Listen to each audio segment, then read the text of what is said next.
हरे कृष्णा दंड प्रणाम। भगवद गीता के अध्याय 2 संख्या 16 आया। ओम अज्ञानतिमिरान्धस्य ज्ञानशलाकया चक्षुरुन्मीलितं तस्मै श्रीगुरुवे पृष्ठाय श्रीमती भक्ति वेदांत स्वामी नाम नमस्ते सरस्वती देवे गौरवाणी प्रचारणे निर्विशेषा शून्यवादी पाश्चात्य देश। जय श्री कृष्ण नित्यानंद अद्वैत गदाधर श्रीवासादि गौर भक्त। हरे कृष्ण कृष्ण कृष्ण हरे हरे राम राम राम हरे हरे। श्लोक संख्या 16 में कहा गया है, नाशतो विद्यतो भावो नाभावो विद्यते सदा उभयोरपि दृष्टवन्तस्त्वदर्शी। तत्वदर्शियों ने निष्कर्ष निकाला कि असत भौतिक का तो कोई स्थायी नहीं है, किंतु असत सत आत्मा परिवर्तनशील होता है। उन्होंने इन दोनों की प्रकृति के अध्ययन द्वारा यह निष्कर्ष निकाला। परिवर्तनशील का कोई स्थायी नहीं। चिकित्सा ज्ञान यह दिखाता है कि प्रतिक्रिया शरीर प्रतिक्षण बदलता रहता है। शरीर में वृद्धता आती रहती, शरीर तथा मन में निरंतर परिवर्तन होने पर भी आत्मा स्थायी रहती। पदार्थ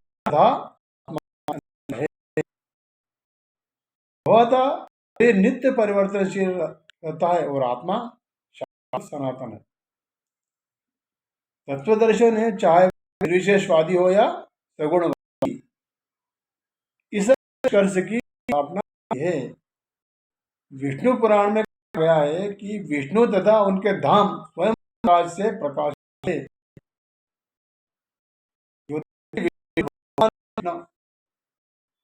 सत तथा सत शब्द आत्मा तथा भौतिक पदार्थ के ही द्योतक है। सभी तत्वदर्शी की यही इसे भगवान द्वारा अज्ञान से मोहग्रस्त जीवों को दिया गया। अज्ञान को हटाने के लिए तथा आराधना के बीच करना है। फिर अंश जीव तथा भगवान के अंतर को समझना होता है। वो भी व्यक्ति आत्मा के अध्ययन द्वारा परमेश्वर के स्वभाव को समझ सकता है। आत्मा तथा परमात्मा का अंतर अंश तथा पूर्ण के अंतर के रूप में होता है।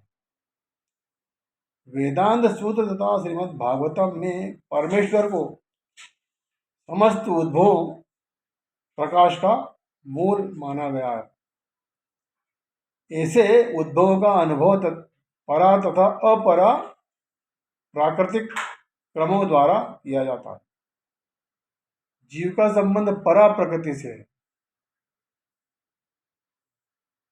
यद्यपि शक्ति तथा शक्तिमान में कोई अंतर नहीं है, किंतु शक्तिमान को परम सत्य माना जाता है और शक्ति या प्रकृति को गौण।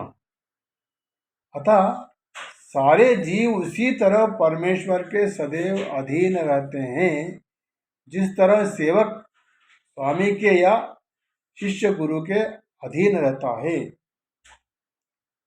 अज्ञानावस्था में ऐसे स्पष्ट ज्ञान को समझ पाना असंभव है। अतः ऐसे अज्ञान को दूर करने के लिए सदा सर्वदा के लिए जीवों को प्रबुद्ध करने हेतु भगवान श्रीमद् भगवद गीता का उपदेश देते हैं। इस प्रकार हम देखते हैं कि इस श्लोक में भगवान शरीर तथा जीव का अंतर रोचक भाषा में बता रहे हैं। वे कहते हैं कि असत का भाव नहीं है और सत का अभाव नहीं है। यहाँ पर प्रभुपाद ने सत का अर्थ जीवात्मा तथा असत का अर्थ शरीर भाव का अर्थ नियंता नित्यता तथा अभाव का अर्थ अनित्यता माना है। तो इस प्रकार हम समझ सकते हैं कि भगवान कह रहे हैं कि असत का भाव नहीं है, अर्थात शरीर में नित्यता नहीं है, अथवा यह कह सकते हैं कि शरीर सदा अनित्य है या शरीर सदा परिवर्तनशील रहता है। इसके ऊपरी दूसरी बात भगवान ने कही है कि सत्य का अभाव नहीं। इसका अर्थ यह हुआ कि जीवात्मा में अनित्यता नहीं है, अथवा यह कह सकते हैं कि जीवात्मा सदा नित्य है या जीवात्मा सदा परिवर्तनशील है, परिवर्तनहीन है। जीवात्मा में परिवर्तन नहीं हो सकता, आत्मा वही रहती है। इन दोनों बातों को भगवान नकारात्मक ढंग से बता रहे हैं। वे कहना चाहते हैं कि तो ऐसा ही है, असत अर्थात शरीर का कभी भाव रहा और शरीर में परिवर्तन न हुआ, और नहीं ऐसा है कि सत अर्थात जीवात्मा का कभी अभाव हुआ हो, अर्थात जीवात्मा में कभी परिवर्तन हुआ हो। यहाँ पर हमें समझना चाहिए कि भगवान इन तीनों कालों में स्थापना कर रहे हैं कि न तो ऐसा है कि कभी शरीर में परिवर्तन न हुआ हो, अथवा इस समय परिवर्तन न हो रहा हो, अथवा आगे परिवर्तन नहीं होगा, और न ही ऐसा है कि जीवात्मा में कभी परिवर्तन हुआ हो अथवा इस समय परिवर्तन हो रहा हो तो आगे परिवर्तन होगा। इसमें भी हो रहा है तो आगे होगा, अथवा जीवात्मा में न तो कभी परिवर्तन हुआ है, न इस समय हो रहा है, और न ही आगे होगा। इसके अलावा इस श्लोक में भगवान यह भी बताते हैं कि जीवात्मा का मूल्य कभी घटता नहीं है। हम विचार करेंगे कि नाभावो विद्यते सता, जो अस्तित्व में है वो उसका नाश नहीं होता, जो अस्तित्व नहीं है वो अस्तित्व में आ ही नहीं सकती। तो नाभावो विद्यते सता सिद्धांत वास्तव में तो जीवात्मा पर ही लागू हो रहा है। यहाँ पर भगवान कह रहे हैं कि जीवात्मा का मूल्य कभी घटता नहीं है।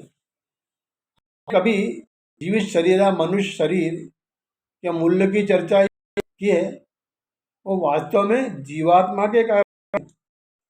जीवित शरीर में चूंकि जीवात्मा सुख भोगना चाहता है, इसलिए जीवित शरीर मूल्यवान हमारे लिए।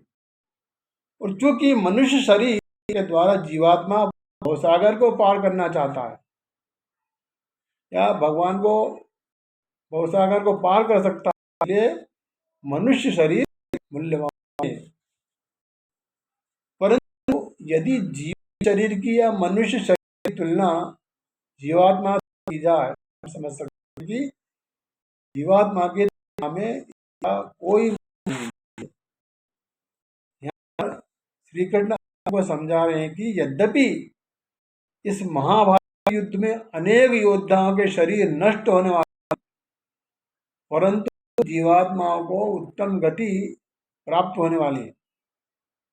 इसलिए अर्जुन को शोक नहीं करना चाहिए, क्योंकि जीवात्मा का मूल्य असीमित है तथा जीवात्मा की तुलना में शरीर का कोई मूल्य नहीं है। हरे